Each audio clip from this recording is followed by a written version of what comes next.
Okay, today on the Remote Native Podcast, I am interviewing one of the most incredible success stories that we have had of someone who was working in person, started his career as a graphic design artist, moved into website development, was working in-house, and then came to hire a headhunter asking for remote native work so that he could grow his career remotely and make a bunch of changes, which he may or may not talk about today, in his lifestyle that was facilitated by the remote native move. So Justin started, like I said, Justin Campbell, in the graphic design, grew up into that, did the web development, and now he is a top of the line user experience professional. And we're going to hear about what that looks like in a career, how that changed, how his background has facilitated him growing in this role. So Justin, thank you for coming. Tell us about your background. First of all, you started in graphic design. Usually that's, someone who has an artistic type of flair to their background. And now you're something a little more technical. So talk about that journey. I started in design mainly because in college, that was my part of my track, part of my major. What I was really interested in was doing design. So I also was not super aware of user experience design or even the field of potential. I more was just thinking of what do I enjoy doing with my skills the most, and not so much long-term career trajectory. But I did love design, and that's where I got all of my fundamentals. So I studied at Purdue University, and yeah, it was great for the time. And when I came to you kind of opened my mind to a different side of my career path that I hadn't even considered, and it was almost the skill sets were like 80% the same. So it was just interesting how just a conversation can change your perspective and outlook on it. Well, that's it, is that, when we repositioned you on paper, that's one of the first things that happens. And I was demonstrating because when we first talked, I know we talked about, sometimes you see agency work now, like art director going remote. It's not as reliable though. And my concern there was, where are we going? So when a candidate comes into hire a headhunter, we're not just thinking about this move. We're thinking, where's this going to go from here? This candidate's going to come back in 2 to 3 years, potentially, and maybe longer. I mean, obviously it depends on it. And I was going to say and tell the listeners that Justin is just skyrocketing internally in this organization. So that's amazing. And what's the next stage? Nobody's going to want to flatline, especially, I mean, you are a younger professional, by in your 30s, I would guess. Yeah. And we've got a lot of life here to live. Right? Yeah. This is not just the next 5 to 10 years here we're looking at. We're looking at the lifetime of your career. So let's talk about that, because one of the things that really has been popping on these shows is the concept of business language, and how a lot of times these roles use a business language that's different, or professions, but in the end, it's the same. And I believe you did some extra work in really understanding the business language that you needed to use to really compete well for these UX roles. Can you talk about that? Yeah. So a lot of the language and user experience is around problem solving. Problem solving is the main skill set. And then communicating how you solve that problem. With design, there is some of that as well, especially with brand strategy. But I feel like graphic design is slightly more focused on the end visual, especially with the hiring.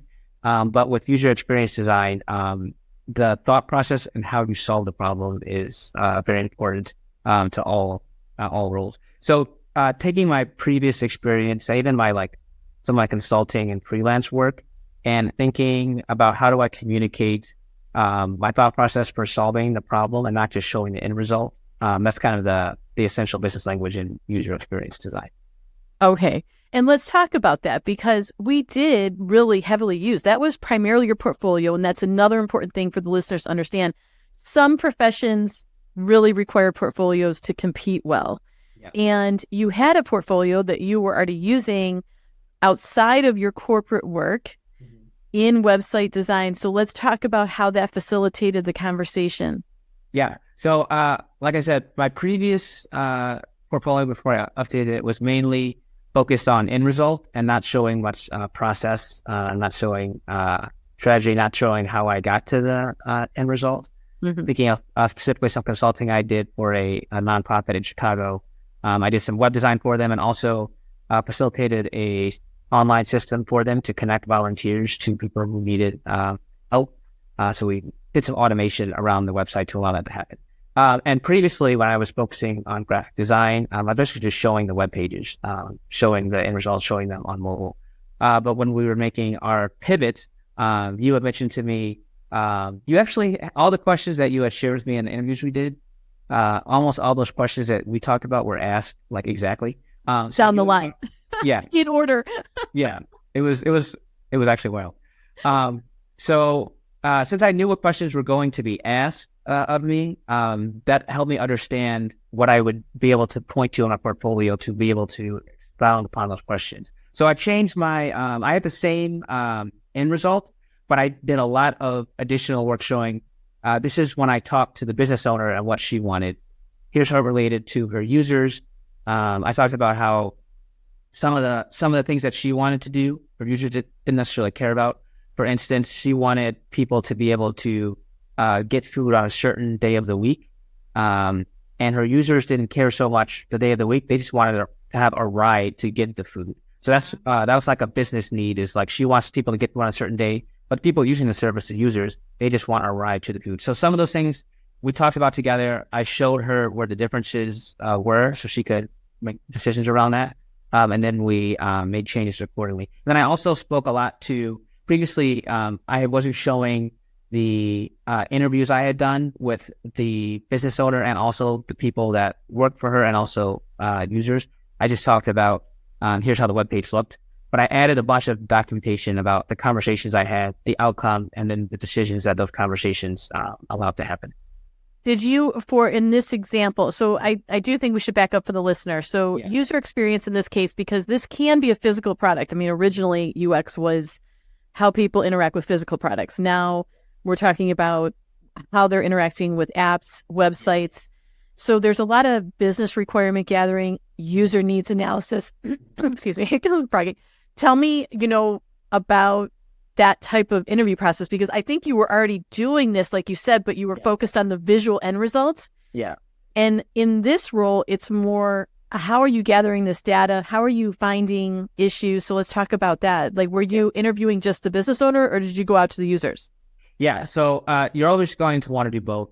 Another thing that I'll comment on this is everything, all your interviews, all your structure, all your process. You also are going to want to be talking with stakeholders at your company about what they're comfortable with and what's allowed. Because what I've noticed as I've gone farther in my career, sometimes there's like strict requirements about what users can be contacted, what you can say to them, when they can be contacted, things like that. So just depending on industry, just so people are aware that you might have some, it might not be as easy to just go talk to the user. Sometimes there are some restrictions. But the process is basically twofold. You want to uncover the business outcomes that the stakeholder wants to see, how they want the business to change over the next, whatever it is, 6 months, year, 2 years. And then you also want to understand what behaviors and outcomes do the users want. Because you may be updating an application to, let's say you want to increase sales by 25% for an e-commerce project. That's a business goals. But honestly, the user does not care that you have that goal. Right. They don't care about your revenue generation, right? Yeah, exactly. And they don't even care, like, even down to the point of if you're making it easier for them to check out, and you're changing, let's say you're changing the checkout page so that you only show the information that's about buying and you're taking up all other details. So you might have some work that says reduce the information on the checkout page, only show details that are pertinent to buying. Users don't even care about that, even though that's directly affecting them. All they care about is, I want to be able to quickly purchase something. That's all. They don't care about anything else. So a lot of the process is talking to stakeholders, understanding their business needs, understanding the user's outcome. What outcome do they want? And you're going to find that by either secondhand research, which is sometimes someone before you work at the company has done research and they'll have it available to look at. Ideally, you want to do firsthand research, which is just talking to them yourself. And then you'll bring that information to the stakeholder and say, hey, here's what your business needs are. here's what the user outcome is. How do we align those things? And what do you want to do first in order to enable these outcomes that the users want? Another thing that you'll want to uncover that's really big is assumptions. Because a lot of times, if a user hasn't been talked to, the business will have assumptions about what the users want. The user wants the checkout button to be in the bottom right because that's what they're used to. But maybe this user is on their phone, and maybe let's say that you're working with people that are baseball players, and they're in an e-commerce store. They're buying equipment for baseball, and it's mostly people that are left-handed. Let's say the left-handed pitchers. If your user is a left-handed pitcher and they're on their phone, that means that their thumb is near the upper left of the screen, not the bottom right where it usually is. So things of that nature will always come into play when you're talking to your audience, and you'll want to make that available to the stakeholders so they can make decisions. Well, and speaking of that, like some of the current projects, it sounds like you're doing B2C e-commerce or, business to consumer or direct to business. Like what type of projects have you been working on right now? Yeah, so I've been really lucky to work on kind of both sides of the coin, I'll say. I've been doing a lot of work with governments in two positions. So working with private companies that sell to the government and also working directly with the government. So it's, B2C is kind of like an understatement when you're working directly with the government, because in their mind, every single person in the United States is their consumer, which is interesting. But I'm working with the Department of Transportation and Department of Agriculture on some initiatives there, mainly around climate change and around empowering farmers to make decisions about how they run their farm so that it is more climate friendly and they have less runoff. So that was B2C. And then also with the Department of Transportation, I worked with some private clients, so people that own their own business and they have software, but they sell it to governments, local and federal. Which is hot. It's hot business. Yeah. Especially with the actually both of those are, because the first one, there was the climate bill that passed recently. So there was a bunch of funding for government there. And then with infrastructure bill that also happened even more recently, a lot of government agencies are taking this opportunity, rightfully so, to revamp a lot of their systems. So, well, yeah, and I mean, talk about a user. I mean, I don't know how farmers like. Let's just drop back to that. I mean, This is a unique group that may or may not be super tech savvy, and how do you work? And then I was going to ask you too, when you're gathering information, are these focus groups or are you calling directly, or how is that information gathered? Yeah. So I'll start with just telling you a little bit about farmers and then talk to more general about the type of which I do. To your point, so some of the people I talked to, they viewed any sort of software that collected data as wanting to like steal their data and use it to empower agriculture on a national scale while disregarding their family farm. Yeah, their family farm. So that was an interesting challenge because you have to be very transparent. You have to tell them how data is going to be used before you even design the application, because they want to know that you're not stealing it.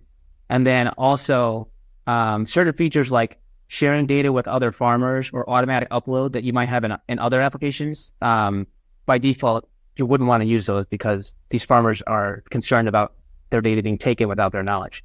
So yeah, a lot of the farmers I talked to were in the category of a slight mistrust, I'll say, of government, and some were like outright like, I don't know if I trust this.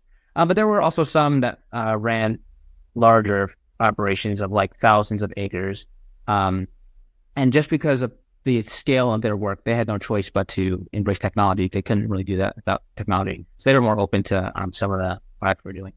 And in terms of the format of the interviews themselves, it really is dependent on the stage of the project and what we're trying to learn. So that's another thing that I think is important to note. There's never like a one size fits all either interview format, research format. You kind of pick and choose. I imagine like you're a surgeon and you're trying to heal someone or let's say in this case, fix an application. You have all these tools available to you, all these surgical tools available to you. And if someone says like, okay, how do you make someone's leg better? You wouldn't just say, okay, use this tool. You have to ask all these questions. How did the leg get hurt? How long has it been damaged? What's their potential recovery? How old are they? All these things. So you'll pick whatever tool is necessary for the situation. But what I've done most often is one-on-one interviews with people. Unless if there's a really short turnaround for like a small feature we're trying to launch, I might do 2 people in a session. But that's since I'm usually trying to learn about people's psychology and psychography, it can be hard to dig deep into psychography of 2 people at once. So that's it can be done, but it's challenging. So I usually do one-on-one sessions, usually between 1 and 5, depending on what we're trying to learn. And then I'll share those results with whatever stakeholder is in that situation. Well, and then also in primary research, usually you're doing, I've never heard this term before. So, I always learn something new, the psychography, but then also that helps you formulate maybe a greater survey tool that can be sent out, Yeah. So it depends on if you want to do quantitative or qualitative research. So surveys and things that are unmoderated are great for getting like hard data that you'll use to assess a product over time. So if you want to see how a product improves over time, you're going to want like a larger sample size.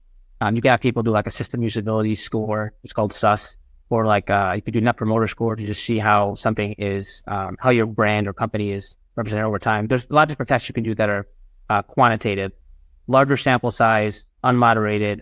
More people are taking them. You measure them multiple times over whatever period you want to see how something has improved or changed. And then there's also qualitative, which is what I was mentioning, what I'm usually involved with, which is understanding someone's behavior and motivation. If you send out a survey to someone and ask them questions, you can get a lot of information, but you're never going to know why did they do this. So someone says, it took me too long to, an example I just gave, it took me too long to check out on this page, on this e-commerce page, and I was frustrated and I left the page. You're not going to understand why they were frustrated, what they were trying to do, what kind of mood they were in, like what state they're in. All you know is that they weren't able to accomplish the task, and how long it took them. So if you want to understand the motivations and behaviors and the psychographic information, you have to talk to them. But obviously, you're not going to talk to 200 people. That would take too long. So that's when the quantitative measurements come in. So like I said, you're choosing based on whatever you're trying to learn. You're choosing what tool is necessary. You're like a surgeon. You're picking whatever tool is necessary for the job. So let's talk about levels of UX. Like you have your kind of more like entry, then you're getting into senior, then principal. Of course, then there's a management layer. Yeah. You talk about the difference in how people operate. Because I'm imagining, are the entry level UX people doing interviewing? It depends on the organization and how it's structured. I've seen some companies where people are interviewing. I've heard stories of some companies where the senior people don't interview because the company. Oh, this is the point that makes me bring up. And some companies, the senior people won't even be doing part of the research because company just doesn't do research. So it kind of depends on company structure, and it depends on the person. So two concepts I want to bring up here are organizational maturity as far as UX. So there's a scale of UX maturity from 1 to 6, and the higher your company is on the scale, the more effectively you can execute any sort of UX project or product design.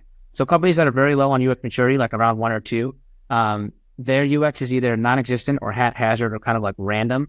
And in those cases, maybe they're not doing research. Maybe they're just starting out with their first couple of UX hires, but they don't have anyone in leadership, like driving strategic thinking around UX.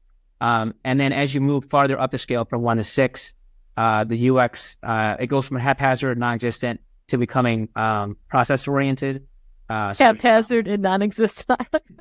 That's 1 and 2. That's literally what how it's described. Who is making this scale? There's a ton of places that have the scale, but I'm representing the Nielsen Norman Group right now. There's a scale there, and the scale was not only like made and discussed, but it was researched with hundreds of companies. So this is like comparison of UX across the industry of like the different things that have been noticed.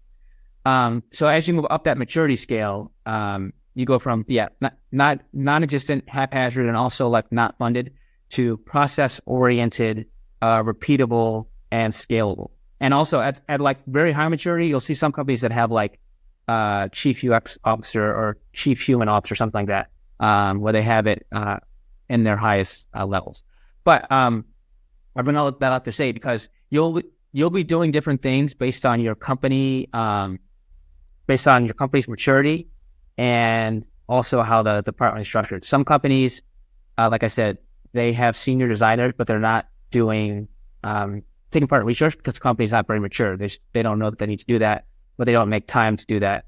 And then some companies, they maybe have a lot of junior people, but the junior people may be doing a little bit of research, a little bit of reaching out. Another point here with organization and structure is if you have a research department, then the research department may or may not be either helping or mostly doing research along with the designer, and then they'll tag team on that. So that can kind of take some of the pressure off. So there's all different types.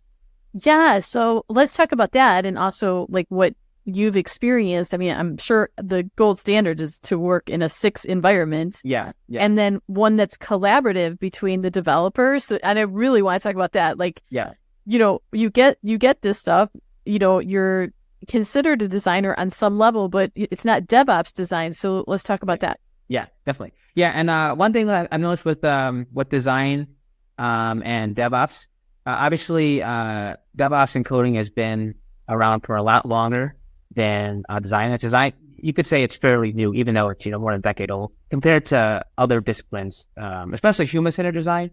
It's fairly new, so a lot of companies are still integrating it. Well, let's talk about that. Yeah, definitely. And you also mentioned like ideally being on working for a company that's on the 6 scale as opposed to lower. I think that also is dependent on your personality. If you enjoy helping an organization grow and change, like imagine being in a 2 environment and then that company moves up to a 3 or 4 and it's because of your efforts, that's really interesting to some people to be able to help a company mature its overall UX practice.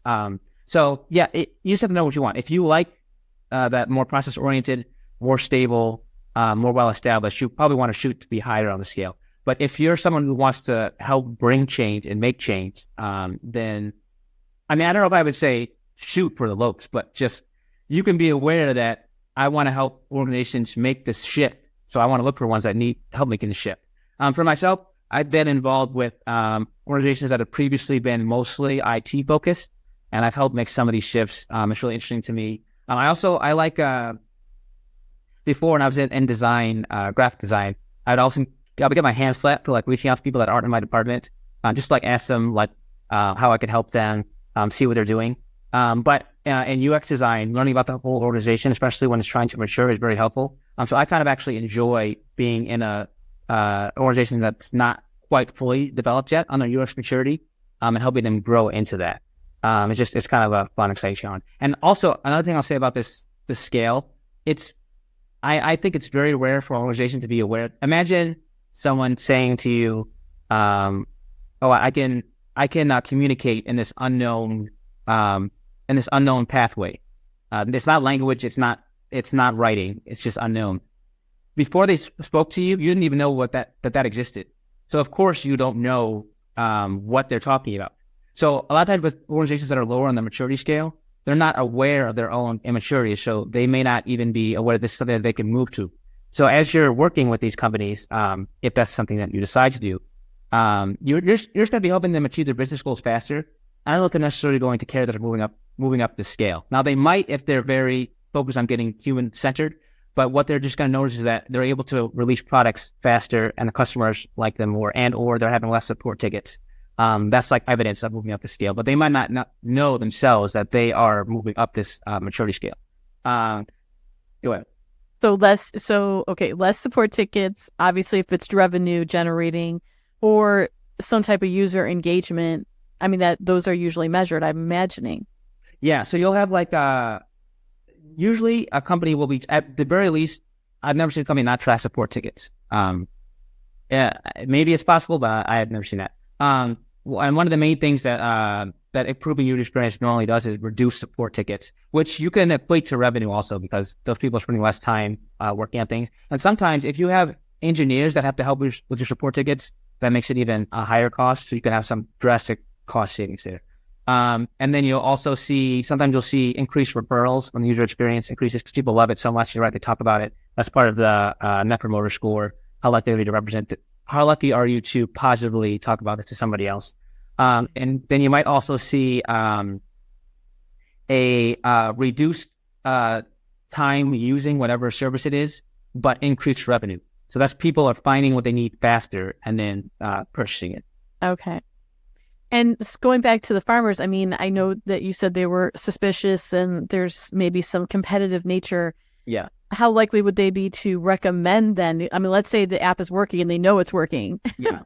But they don't want to talk about it because it's giving them a competitive advantage. Yeah.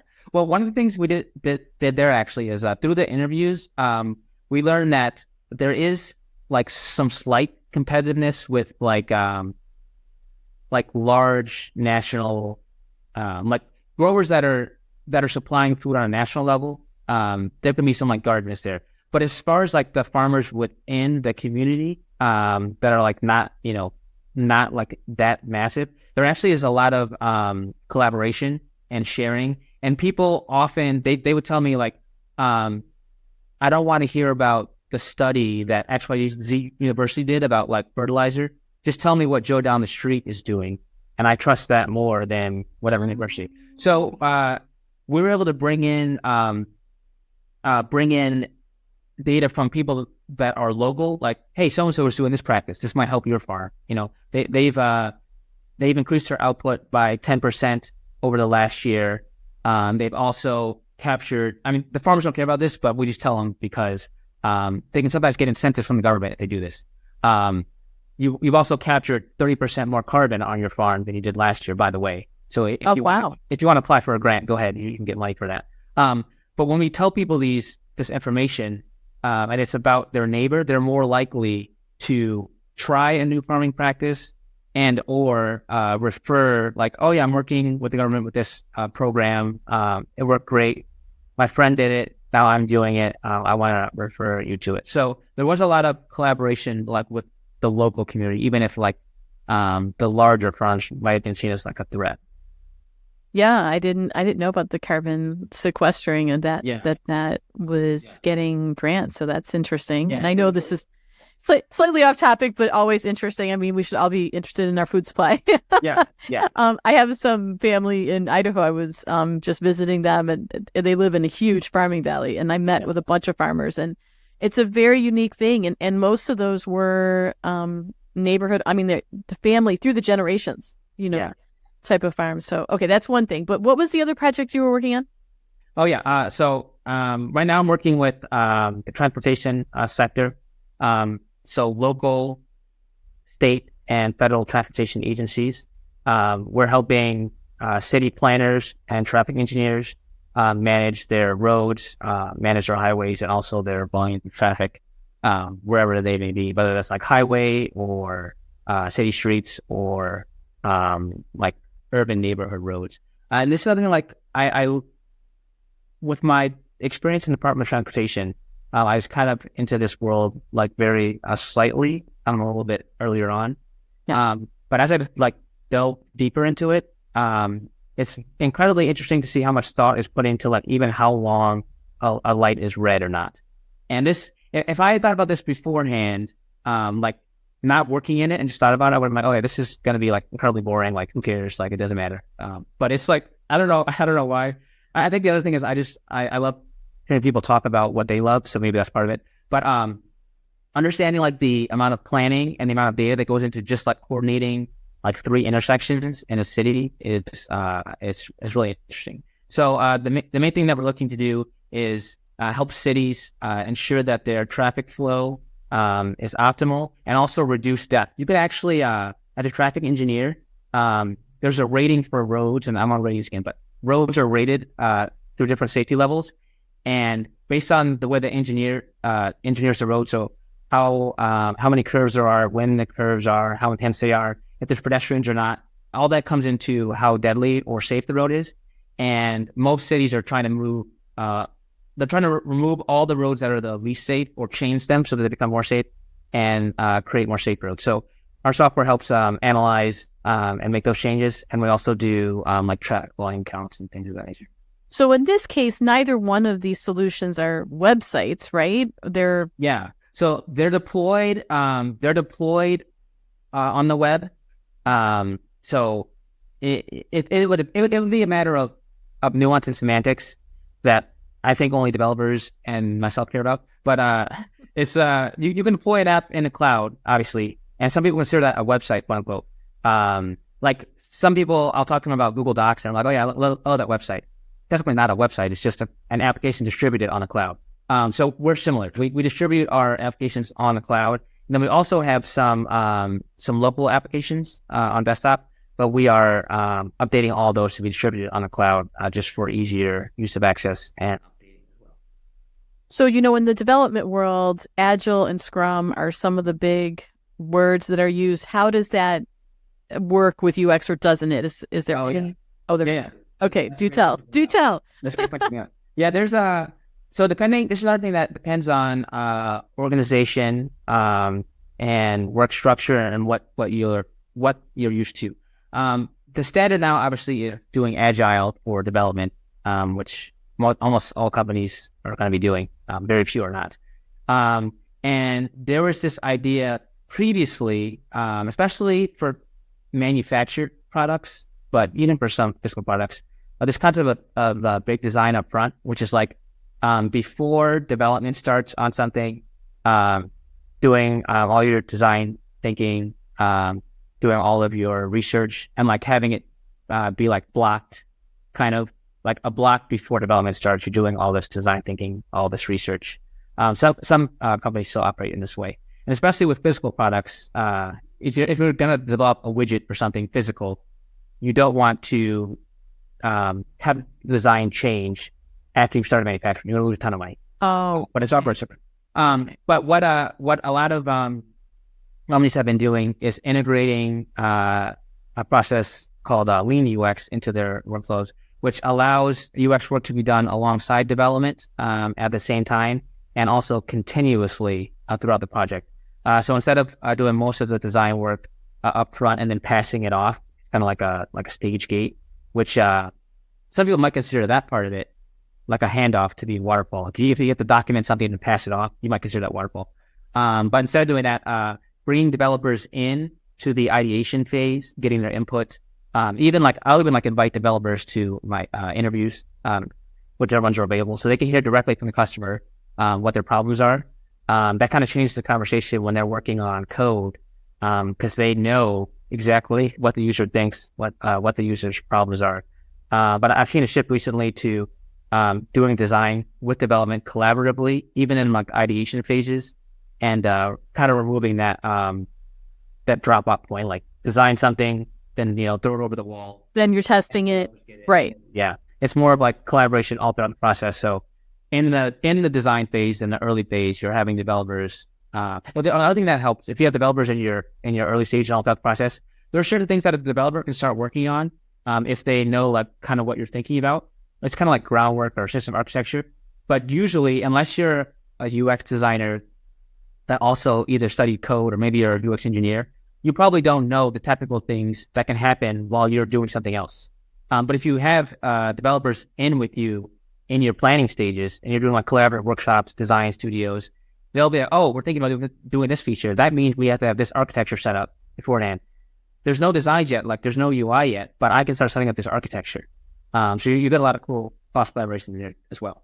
And have you seen the organization that you're working through? Because we were talking about the 1 through 6, and now we're talking about sort of this kind of unicorn type of objective where there's a lot more collaboration. Is this something that you've seen grow over time and that you've been leading, or what's been happening? Yeah, definitely.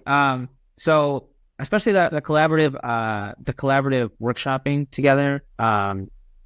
Like I said, in my early career, I got my hand slapped for like talking to people that aren't in my department, and now I don't get my hand slapped and people so there you go. They're like, talk to other people. Talk to as many people as possible. Yeah. So a lot of the collaboration and the workshop sessions that we've been doing were not done previously. So there was designs that would get worked on, workshop, and then usually passed off. And then another design would start being worked on and then pass off again. So what we're moving to is more, like I mentioned, like iterative and collaborative design, where developers and designers are working together at the same time on the same work and iterating together, releasing things quickly to the public, testing them, making changes, adjusting. And that allows both to be moving in parallel. It allows me to learn from developers. Developers can learn from me at the same time. And it also reduces some of the like waste work of documentation. Now, not that there's no documentation, but if you have like a phase gate where like you design something and then you pass it off, you have to like have a lot of things documented because you're passing it off, and the person that you're passing it to wasn't with you. They weren't learning with you. So you have like this big knowledge transfer that Okay. that can also be kind of like waterfall to have like that knowledge transfer. But if you're working collaboratively the whole time, it reduces a lot of the overhead necessary to share knowledge and transfer information. It allows that to happen a lot more quickly. Well, there was something else that you brought up that I'm seeing more and more out there, and that's design thinking. Can you, tell the user or the listener, I'm sorry, how that, what is it and why is it so big? Yeah. Well, design thinking, in its essence, it's just understanding the problem that you want to solve, and how it will affect your users and your ability to execute. Now, I mentioned before a couple minutes ago, like big design up front. A lot of like big design up front, or like doing design first and separate. That might include doing design thinking all before anything else starts, and like not collaboratively. So you can see design thinking in both in both workflows. Okay. And I said, I like to bring developers, even sometimes stakeholders, into like design thinking sessions when we're ideating. But design thinking, it's going to be used regardless of what you're doing, because it helps you get a grasp on the problem. It helps you understand the people you're working with and your ability to execute. And let you generate also lots of ideas, and then see which ones are the most feasible. Well, and then tell the listener, like when I think of ideation, I think of brainstorming, and I think of a whiteboard, and you're just putting down stuff. How is that being done remotely? Yeah. So there's so many tools to do this. It's it would be hard to get into all of it. It's kind of like previously, when most applications were desktop, not distributed on cloud, you would basically only use Microsoft Word for Word documents. And now you've got Google Docs, you've got Microsoft Word, you've got Notion. There's 1,000 things you can use to make a Word document online. It's similar with these whiteboarding tools. There's so many. I mean, there's Mural, there's Miro, there's I've seen even Jira just released like a whiteboarding tool. So there's thousands of different tools. I think of it kind of like the tool you pick is not as important as people using it. Like if you gave Leonardo da Vinci a pencil that wasn't sharpened properly, he would still be an amazing artist. So I don't like to have people get too bogged down on what tool they're using. Just talk to your team, see what you have access to already, or what people are comfortable using. Pick a whiteboarding tool and then move forward. It doesn't really matter which one you use. There's so many. Now, what I will say as a caveat, most designers are probably used to using FigJam for their whiteboarding sessions.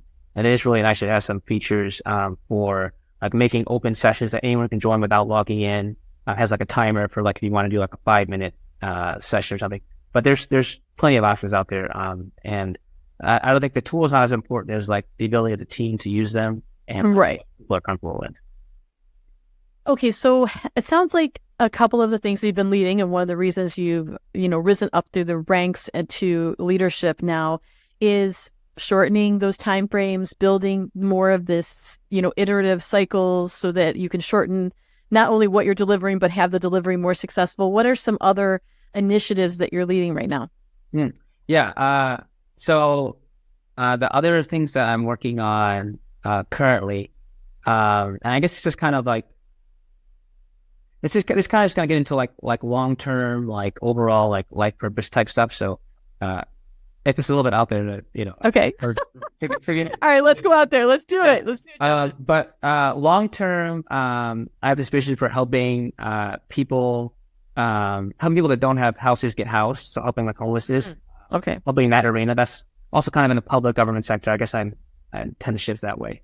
So what I've been working on is connecting with partners in that space who are doing work. So doing consulting.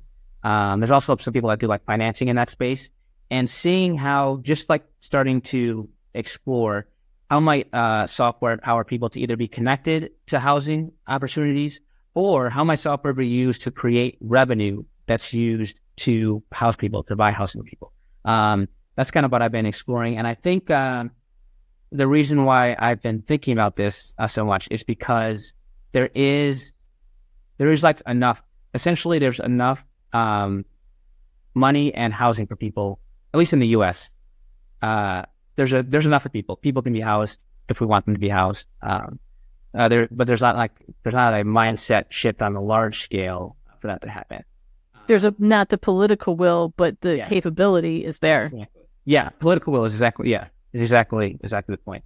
So there's not the political will yet for that to happen, but it is possible. So I just think that that's something that and maybe that's kind of why I was drawn to working with climate change as well. It's just something that there's like problems that like can be solved if there's the will there, and I want to help be involved with solving it. So I've been doing some research with people in this space, talking to people that fund in this, that had funding in this area, a lot of nonprofits, a lot of like mission-driven finance places. And then as well, also just talking to people who have software in this space, and seeing how that might help solve the problem in the long term. So that's kind of where my long-term trajectory is headed. Okay, so let's talk about what advice you would give someone that wants to work remotely, that has some of the skill sets that you might have had or not had. Like, what are you seeing that's hot? Maybe even how has your background informed? How has it helped at this time? And what would you recommend for someone who wants to develop a remote UX career? Yeah. So two things. My first disclaimer: listen to Karen. No questions asked. Thank you. I think the biggest part of my transition was after like I had read some of your material and we talked. I was like, okay, she's done like lots of years of work and research. Yeah.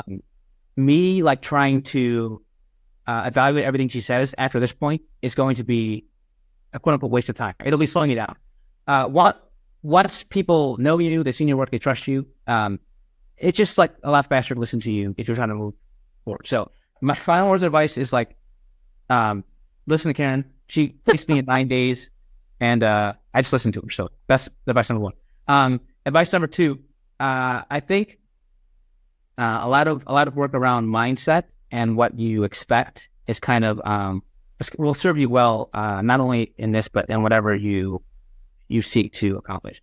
In my earlier career, I was always thinking about working remote, and knowing that I wanted to do that long term, but I wasn't sure how it would make that happen. And I guess I also wasn't sure in my own mind, like, is that possible for me to do? Is that something that that'll work out for my career path? And then one of the companies that I was working at doing design during the pandemic, like a lot of people, we went remote, basically like overnight. I remember my boss was like, take your laptop home just in case we don't come back to the office. And we were at home for like a year and a half. Yeah. It was wild. So seeing that like shit, that was kind of like a, an external kind of like quote unquote random shift of like, now you're working remote, full time. But I realized that shift could have happened in myself mentally before that, if I had been thinking about my mindset. Because now I think about work and thinking about the positions that I'm going to be in the future, I will, it's not even a question. I will only be working in remote positions. Yeah. What really changed? It's just mindset. It's what I think is possible. It's what I'm aiming for. When you think certain things are possible and when you have your mindset on certain things, your subconscious will work on your behalf to help you achieve those things. So since I believe that that's what I'm going to be doing, that's where I want to work. Allows me to connect people all over the U.S., not just locally. My subconscious kind of will like make things apparent to me. Like if I'm talking to someone in a conversation or reading something, I might pull out, this company is doing really cool stuff in the remote space. I'm going to be aware of that. Whereas if I didn't believe that remote work was possible or that it would work for me, I might miss these things, even though they're in my life, but my subconscious is not primed.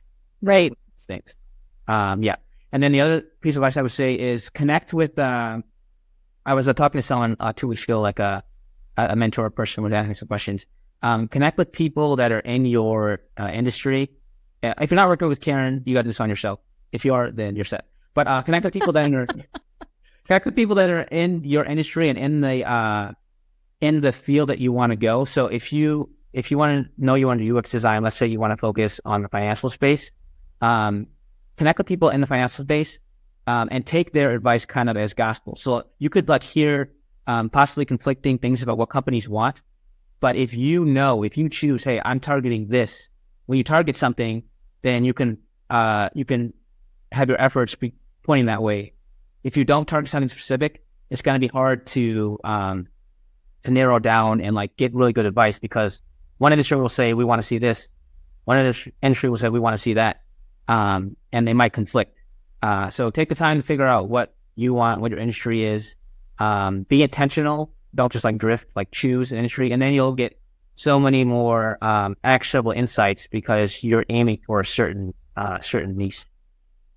Well, and one of the things you're pointing out, and this has come up in some of the success stories as well, is what we're doing is a partnership. So the candidate, which in your case was you in the past, there needs to be some self-actualization here. We're going to give you the keys. We're going to turn the ignition. We're going to drive the car, but eventually you're the one who's going to have to take over the wheel. And that may require some extra effort, some extra reading, some mindset work.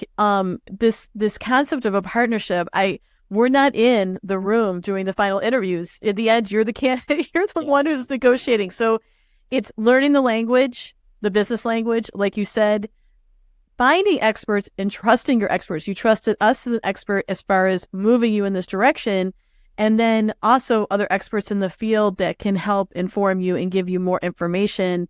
And I'm also seeing how what you're doing even more now in UX, where you started with design as far as interviewing your client, and now really getting deep in these interviews and how you're using that for your own growth. Yeah. Which is a great recommendation for the listeners.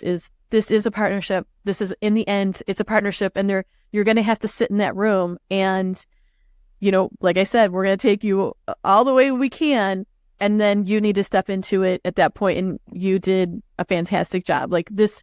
You're the type of candidate that we wish there was 100 of you. That type of thing, because you're so self-actualized. Yeah. And you just know what needs to get done for that next step and for making things even better, leaner, improved. So I just want to compliment you on that. You were a joy to work with, and I'm thrilled, obviously, to see your continued success. And, it was great to talk to you again and reconnect.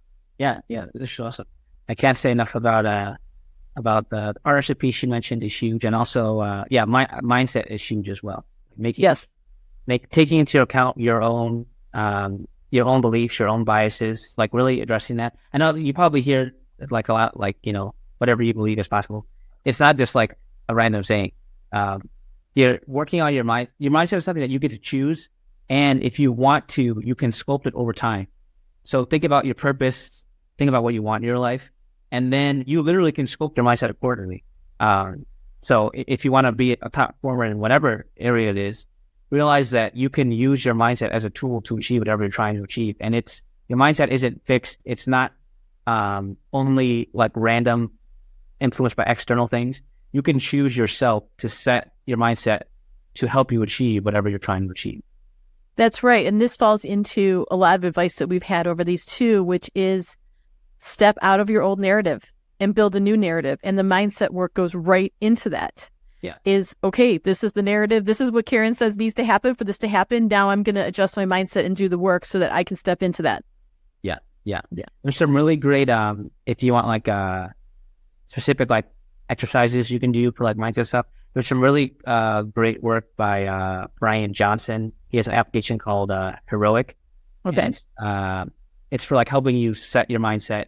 It's think of like processed, non-random, linear steps you can take to work on your mindset that's backed by science and research. So if you're really serious about like, I want to change my mindset, I want to understand, look up Brian Johnson, look up Heroic, Optimize, and or Heroic. But yeah, there's some really good stuff there if you want to work on mindset. Is there anything else you'd like to tell the listeners as far as what they can think about? I think another thing I'll mention in terms of like helping, I'm thinking of what might be helpful to people.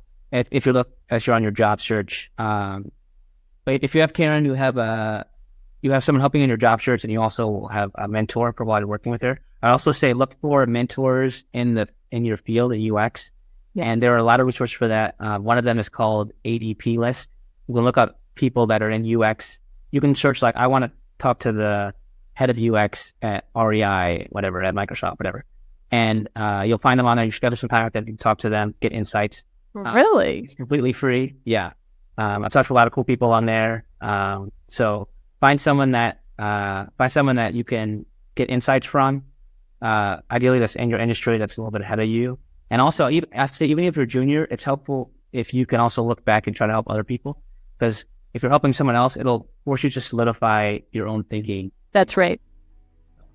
Teaching, that's another great point. Teaching and mentorship, it does codify your knowledge and put it into an order, because when you're explaining to someone else, you understand it on a different level than when you're doing it and using what we would call tacit knowledge. So that's a great piece of advice as well. And this shows why you're crushing it. Okay, this is why you are a leader, and you're unstoppable. Really, it's amazing. Thank you. All right, Justin. I think we are wrapped up for this episode, and I'm really glad that you joined us today and shared so much amazing knowledge about what's going on in the world of UX, and then how to develop that career as a remote native. Awesome, thanks.